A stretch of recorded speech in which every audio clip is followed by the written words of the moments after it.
para hindi tayo, sabi dito, upang hindi ninyo danasin ang parusa na nakalaan sa mundo.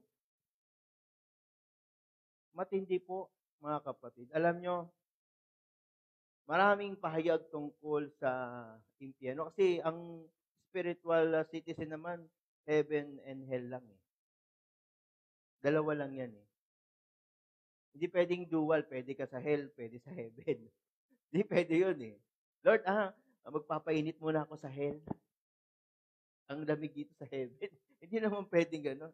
Oh Lord, ang sarap-sarap dito sa heaven eh. Doon muna ako sa maranasan ko naman yung hirap sa impyerno.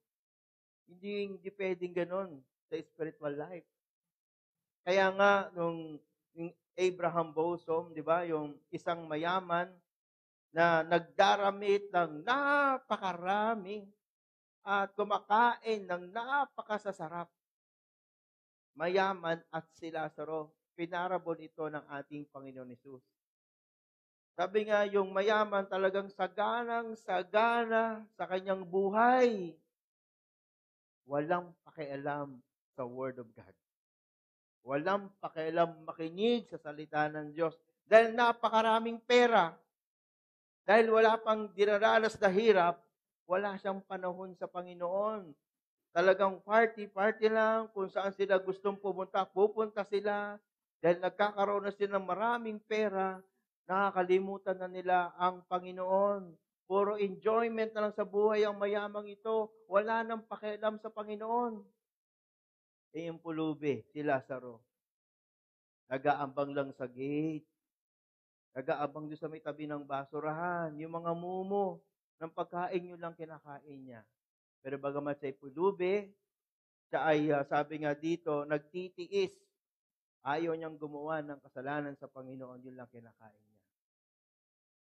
Pero dumating, sabay silang namatay. Si Lazaro, may escort, 2 angel, papunta.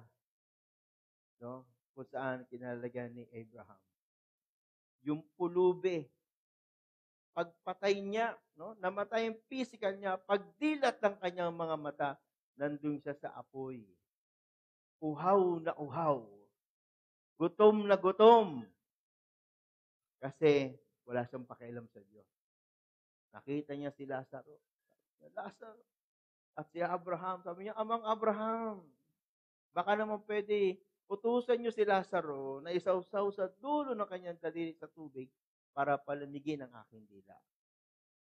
Ang sabi ni Abraham, anak, tandaan mo, nagpasasa ka sa mundo. At si Lazaro ay nagtiis. At merong malaking bangil sa pagitan natin upang ang mga narito ay hindi makapunta dyan. At ang mga nandyan, hindi makapunta rito. Kaya sabi ng mayaman, kung gayon po, si Lazaro, papuntahin niyo sa bahay ng aking ama. Meron ako 5 magkakapatid na ganito rin ang buhay tulad ko. Para balaan sila. Sabi ni Abraham, nandun sa kanilang sulat ni Moises, nandun yung batas, nandun yung araw ng pagsamba, nandun yung paglilingkod sa Diyos, nandun sa kautusan ni Moises. Pero sabi ng mayaman, hindi sapat yon. Bakit hindi sapat? Meron nga silang aklat ng Biblia sa loob ng bahay, pero dinadaan-daanan lang.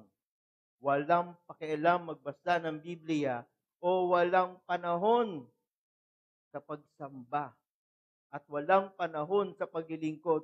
Nung araw ng kamatayan, doon naisip ng mayaman, ang hirap maging citizen ng hell. Ang hirap pala sa impyerno. Ang hirap pala dito. Uhaw na uhaw, gutom na gutom, hindi niya malaman ang kanyang gagawin. Dahil mahal niya ang kanyang mga kapatid, nakikiusap na nasa kay Abraham na papuntahin si Lazaro.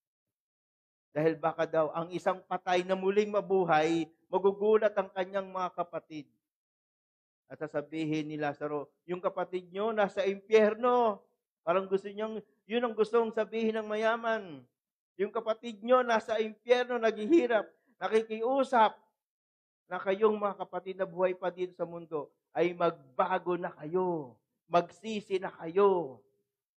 Maglingkod na kayo. Ayusin niyo na ang buhay niyo. Maging totoo na kayo. Para maging ligtas kayo sa impyerno.